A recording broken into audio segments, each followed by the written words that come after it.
دم باش هون بخيراتن بودكاست بردوام دكا جوان حاجو ميفاني منه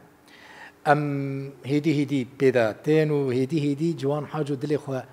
جمرة فتكا جوان تبخيراتي امي بحثا قالك تشتام كنا تحاضر يعني تشبه برسمت برسفيد تشتي از مجبور برسفيد بدم تشتي السرت زانم اوا دلي تدا تشهايه تي سر زمانيتا يعني جمت سانسور تزيد لي بفكري از في بيجم ويتشبه في نبيجم ويتشبه زيدات سيرفانت شتانا ناف يا دلي مدز بيجم خلك جبر فيش تحزدك براستي جبولو جي اي شيء خلكي حزدك جوان بهايا يعني خلك كما هنرمند كي مازن وك جوان حاجه حزدك جبرك جوان حاجه انساني كي بسيطه عفويه يعني دلي بدا تشهيويد بيجا وخلك جوي يعني تشبيجم يعني بكرماني تشبيجم دل سفيكيات تا حزدك مجيش بربي شتا حسكري يعني كسي بوزبلين بن كونتاكتام صفر بوانا نكارم الوانا والله نكارم از بمرحبا براستي اري اونا راستا انسان دفي بسيط انسان دفي يعني بتشلوي ولو با خوانا غورا وكا خوبا تشد لي تدي بيجا يعني نبا ارتيست تفهم كرد يعني بتتشاوي ولو با تفهم كرد يعني تشي خوشن جبو مجي قيمة الدم مثلا ازجي دكاري خوي روزنامه جريده ده اخبار ده برنامج ده وهما يعني از الدرفه تشوما البيشه كاميرا جي تمثيل ناكم طبيعتنا متشيه سر شاشيجي سر اكرانيجي او هما جوان ده 2003 بو فست كونسرت كمازنت باطمانه پیشکش کرد من قالك ديتنا يعني جداوية تركيا هاتبون جا أوروبا هاتبون جوي داري تشوبون تكرم حمود دنيا تشوبون لتتماشى ذكر بشتي ده 2003 كونسرتك أوقاس مزن لباكوري كردستاني پیشکش نكر نوروز بون چیروکا باطمانه حالو بون ها مثلا تدي موسيقى كردي قد خب بشتيجو حكومتها يا اك بارتيات يعني تدي خاص انتشنا بدنا كردا يعني وكبه تشنا ولو أمي بيجن كردا ما نزاني بولي ديسا خاباندن بو يعني ديسا كرد خاباندن ورحاس الشيروكاوي دازار والسي انجي مبقى تمرة كارتكر او ساس بلاك بو قوتم قو جوان قوتين نها تتكاري هاري باطماني الور فستيفالا باطماني هيا بيان بكي تيتشي وما دستور ستاندية تتكاري هاري الور كونسرتكي بيشكش بكي مجيم و جيليت قرم و شاو حازرم أبين كرم مشون باطماني فستيفال ووفوا هنگی دیسا کاک حسین سروکی شهرداریا باطمانی بو جامر پیشوازیا مکرن گرم مجه پرسی ایواری برای بدروجان هم شوبون مگو کاک حسین چقاستینا بجداری فستیوال هود بن و او بو سالا سیا بو فستیوال شد کر گو یه منافو دنگ تانی ابراهیم تطلسیز آنی بون عارف ساغ آنی بون جارکی یعنی گو 15,000 انسان تی يعني در دورة 15,000 انسان بس برجو تهاتي از تخمين كم عالم زحش تحست كي هاد بلكي 20,000 انسان وارن 25,000 انسان يشتكارن وارن. تو ممنون بوي جوي رقمينا؟ طبيعي ممنون شاوا عجيب ممنون بوم. ليه حسابي ولا درنكت فهمكر ديما شو ديار يعني هناك بي حفصد هزار هناك بي حصد هناك بي مليون بو قالك هاتن او نت تخمينا كسا كده بو براستي کەسکی باهۆڕێت کرد بۆ ئەف ڕقم باشدار بێ نەک کەسێکی هاش مەسەلێ نەبوو نەک کەسەکە ji bo te şok bû سەدی سەد شۆک بوو ژمرە لێ شۆکەکە خۆش بوو پۆزەتیڤ بوو شتێکی تاریخی بوو ینی بگوتن نینن گوەیەک وەسفەی باتمانێ و کۆنسێرتە باتمانێ بدێ جوان دەما tu derketî û te ew qas sed hezaran xelk li pêşê xwe dîtin û heyecan bi te re çê nebû yanî tirsek bi te re çê nebû meselên cara yekemîne ev qas kes li pêşê xwe dibînî ترس نبوو نا شو ترسم نا يعني ترسة الشاشية كي بكي نا از كتبوا ما وي كلاجاني وي خوشية أو ملطين مي أو خلكي مي مليونك إنسان هاتية تفهم كر از سرخوش بوم إيش كيف سرخوش بوم هذه شيء ترسمت بحسات ترسيت كي ترسا شو حالي شو قديش درازي يعني از كتوم خوشيكا از بهار راكم او جارك دي سافكري يعني نجيولو خوش بو بوار راكم فكري شي نابه جارك دي از زحمت بينم يعني اگر شو ما زحمت بيني جوان مثلا تجارك دم بتشي بلكي دبلي وجهي ورن يعني لا يعني از دوي باوري دم ذاتا بملط تشك نابي يعني نها باطمان كو سيرتا باطماني بسري خوازي تشكم للور ملطي باطماني خلقي باطماني وكردا بقشتي تري ديار بكرياتن جنسيبيني جواني تطواني ديرسم جولميرغ جزيرة بولتا شرنخ دفرك نماغو نهاتن يعني حتى اسطنبول هات الوير امبولانسي برن جاري من ديت نا الفيدي نا امبولانس ديار بكر بو ديار بكر بو بلي جوان تشتكي دم استرانا كنت دمت اوقس كسل بيشي خديت انت حس ذكرت شي استرانا جون ربيشي استرانا بيهتركب توب اجبوته اورك ما بروجرام كي خمد اني بو دورا وينا محركات كر از ولا مساله دي تالي هار براستي دل بخين ابدا نمهم بو تشسترانج برا يعني وكم مشترقوتي از كتب ما خوشيه ك وصفه نايد دان تفهم كر از توازن بحساب بك تفهم كر يعني از توازن جيرو كشتر بيجم دات فهم كي فردا ستران نمهم بون فردا تفهم كر او ملطي منهم او اما دبونا ملطي من الورده مليونك انسان وري ونتخمينا كسكي اذا تفهم كر مزي راسيك هيا ها نوروزا ديار بكري راسلا هذا بيا ديتا بيا تفهم كر وبيك كي يقول دهري او ملط وري يعني أظهر راسية كمان تفهم كر كي ونرمن بتجي او كاستين يعني ديار بكر ب وان ب ماردين ب وان ورزا حمواد از در كتم دنگ بيج هبن نبن موزيفان هبن نبن ملطوي ايه تفهم كر يا باطماني نولوبو يا باطماني راستا جبوي تخستن ورن مبين مقول داريك افنا راسيكا فيك بحسا في نابكي بيجا از بحسا في ناشتر بكم بحسا فهمك ها وقتها جوز شو متى بيرامي از ام بوزنج از برم تفهم كر خزنا بوزنج كده تقريبا قرتن طاريبو از برم نزيكي صحني الزانيم وتفهم كر از هاتم الورد ما مسكني واي هان اف جي مربو منجرم الوير وقتها نافي مقوتن جوان حاجة ونهاوي درك هبي وقتها او اذا مديت او ملط وقتها مديت از هنجي اجي ديسا مشخور الوي ملطي مشخور ميزات نا موزيك هاتا بيرامي نا از تشسترانا بيجي از كتبوا ما ويد دنيا يا خوش يا جو براستي تشافي مي باور نتكر جو از ويد وادي مناز دبينم بجاز ما مسكني براستي ايهان هاج مرقود جو جوان مناجر بو ايهان بلي يا براي منجي افتشل صاله زي الناس كن براي منا بالي منا منجري منا مهدور حتى انا بكار جيتكن جو جوان نافيتا قوتن دركها اجي خورا اجي وي ملاطين ميزين واتشو شغلي مثلا 6 ثانية 40 ثانية دي ساعات جوجوان نافيتا جوتن في دركبي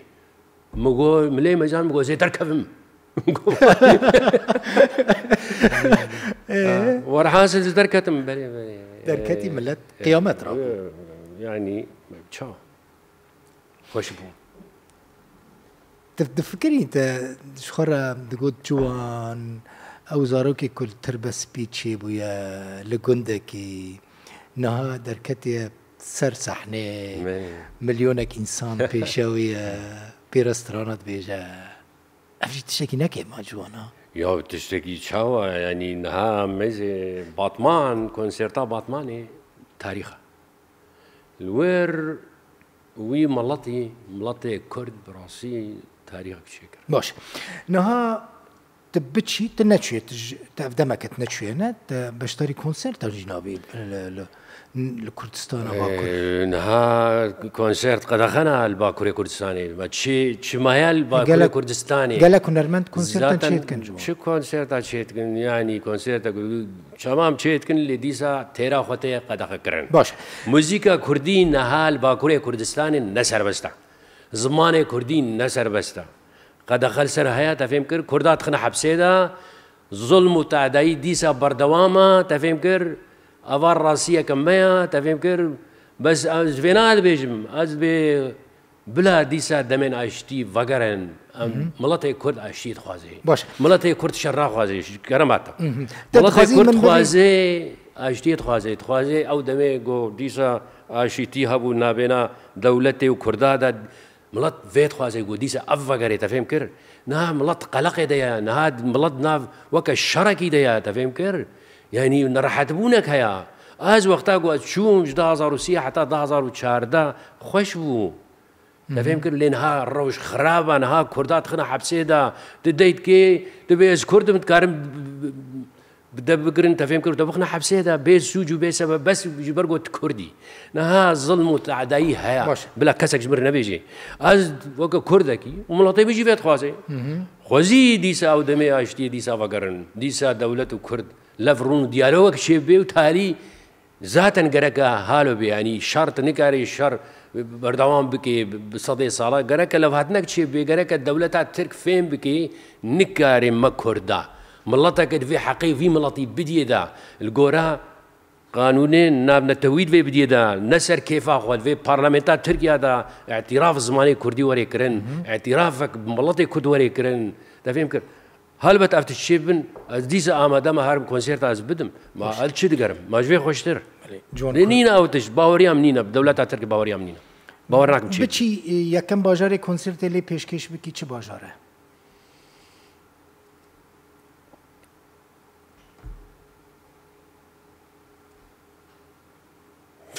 والله باورك ديار بكر چما فكري ايه چما تفكري تا يكسر يعني مقول ها ما بحساب باطمان هيتكلم يا فرق ناكي لا دقيق مزين بحسي من برستك جوان دقيق من برستكر من تخمين تكرتي يكسر برسفي بدي تفكري هناكي چند ثانيه بلي راس تقول ديار بكرنا يا تي بتشي ديار بكري يا زي من ديار بكر اللي بهورك بخلكي باطمان حمو ورن ديار بكري صديق بهورك مرفرناك باطمان بنسيبين بجزيرة بوطا بوان بموش بتطوان بديار بكر بديسم جبوتا حر باجارك كردستاني هلبتا از تدي يعني يك تخوازيك تخوازم دي سهر خدمتها ملاتي بكم نافغاناتا يعني براستي واصلة مدقو أم وكم ملاتي كرد أم جهان حقيقة يعني ولو أم راسيك هبو تفهم كر يعني ولو بيد حسانجي تفهم كر لديسا دركات جو ديسا ملاتي كرد خابينن مثلا خاباندن مثلا نجد دينا جوفي مثلا كرد حلبكن سر أساسكي ديمقراطيك واشتيانا بيش بيقول أفضلت حقتك حقي وينايا جوانزاني كردياتا قالك خوشة كردياتا أخفتني براستي جدي أزدبيش بابي يعني بلا شما أزدبيش جواني أخوذا لقال ألمان بويا دوستي تا ألمان بنا هفال انت ألمان بونا هفال انت ينكش ألمان بونا نه راست يعني بلكي كشي كرد جابونا لي نا ألمان أمي بارن سرمي مسألة أمي بارن سرمي مسألة لي كرديات أوقاس جوان وباقج مايا أيوة حلبته شو كرك ولا يعني كرديات نفساندن يجي باشا أم جابر دنفسين نعم باشا تقلقي باشا خندن نفساندن يعني جوانك لأوروبا أفقا صار بمينة كرديا بيزوزو باش نامينة بتايبتيك وبألمان الربوية باشا ألمانيا جوان نرويج سويد نها هولير تشمج ألمانيا شوي سويدي نرويجي بله يعني بس كارم في بيجم بشتي 11 سالة ألمانيا مديت وكا فالهيك ديانا ملا تشيبو من براستي وكا درونيجي مخباش حس نتكر سبب بلي بيجز دفكريم ازيش مكو جارنا فينيسيا دفكريم تقولش مور متشان كرديس سليمانية مناس كربون تقولش ما جمالا جارنا تقولش ما كاليفورنيا لوس أنجلوس يعني هالو لهات از بيرك كألمان ردمام هاش سالام بهدورة بونا بينا منو ينادا خرابوم نابينا ريناتي دوفرا إذا أو موسيقى ألمانجي أو نابينا منو أنا دجي إذا يعني ما إذا ما هفدورة كارنتك يعني راس طعم دي هفالي هفبون ما هفدود ديت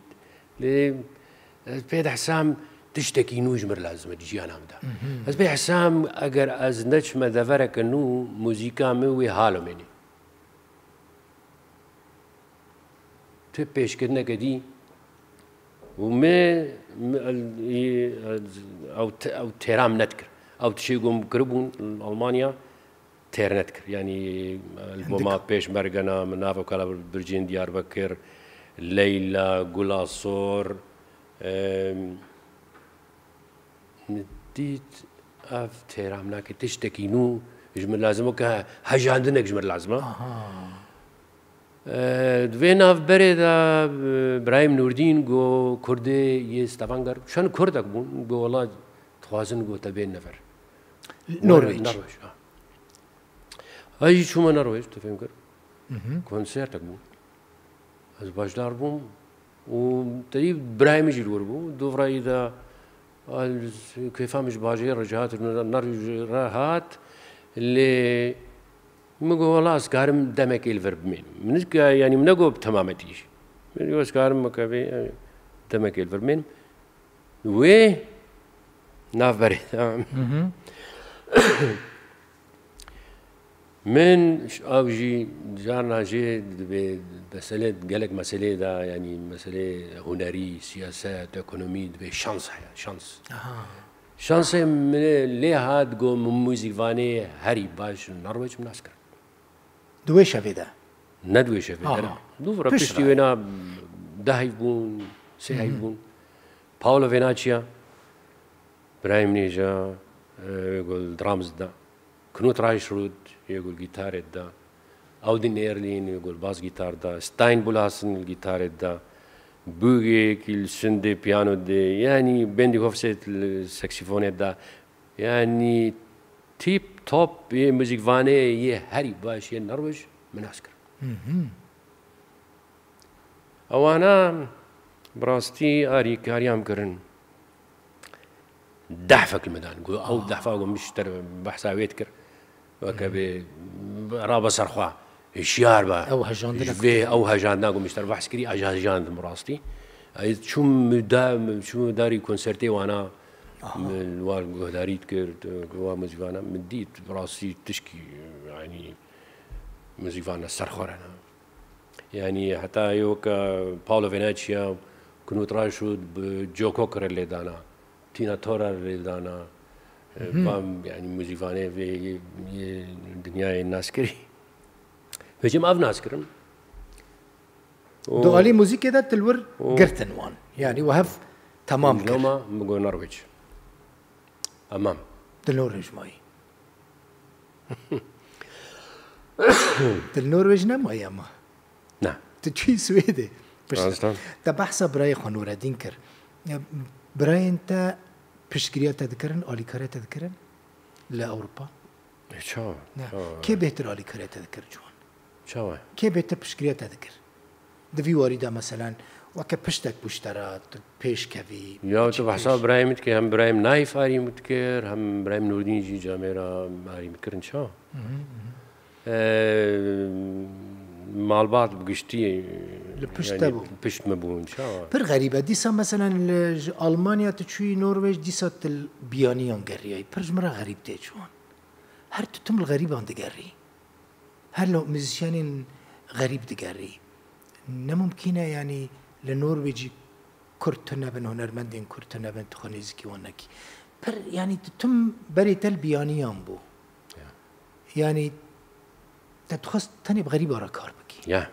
جبركو متخص جو تأثير موسيقى رجع فايب كفي موسيقى مدام يعني أزوله تفكري متجو دنجي مي سازا مي بس أف رح كردية يعني هرش خازجي أف إلمنتي أبي جوز بحث كم كبوب روك جازا بجم رحكي كردايتي تدها ومتخص أو رح بميني أو رح دنجي مدما وطنبورة مدما تفهم كر يعني متجو أفناء بس لهلبته نها موسيقى كردي باش هنا يعني نه انسترومنتي روجافاي حتى نها جي ولو باش نين تبقى بدراما راكي باش قول درامز بديكي كردكي باش هبي من ديتيا يعني باز جيتاركي كرد هبي باش ليد دي بروفيشنال يعني جيتاروانكي كرد هبي بروفيشنال ليد دي هنا باش ليد دن لي دي دما كنت شي نرويج دي هدي يعني شو تبيج مصات دي بجياي ام دبيجنا يا يعني ادي بجياي بيجي يا يعني يعني نهاجو از المانيا ما باما وي او موسيقى من اواغو متشيكري وي ولود وي تشارشوفي ده ما بانا تشارشوفا كطنبو تفهم كر اللي خيرها فان موسيقى نرويجيا از كتب يعني إذا ناف بحر موسيقي ده يعني نمونك از اشتر بيجمك دستانا أكيد كي مثلا أو جاز موسيق يعني البوهم ما بام از بهوناك من ألمانيا ما بام تشكيلهم أو خيرها باولو فيناتشي شيء براسي أو موسيقاني جو بيربون يعني تشتكي براسي تايبت شيء دستانا أكيد كي ذاتا أوجي شعراء محمد وزنا جو براستي قالكي خوش نویسندیا عجیب خوش نویسندی يعني از بحثات شيروكي حالش تركم يعني هجاندنك جمر لازم مهم بو او وموزيفاني نرويجيا از هجاندم او اشترى لازم بو تهجاندن و بيواندي تهين القلوان مايا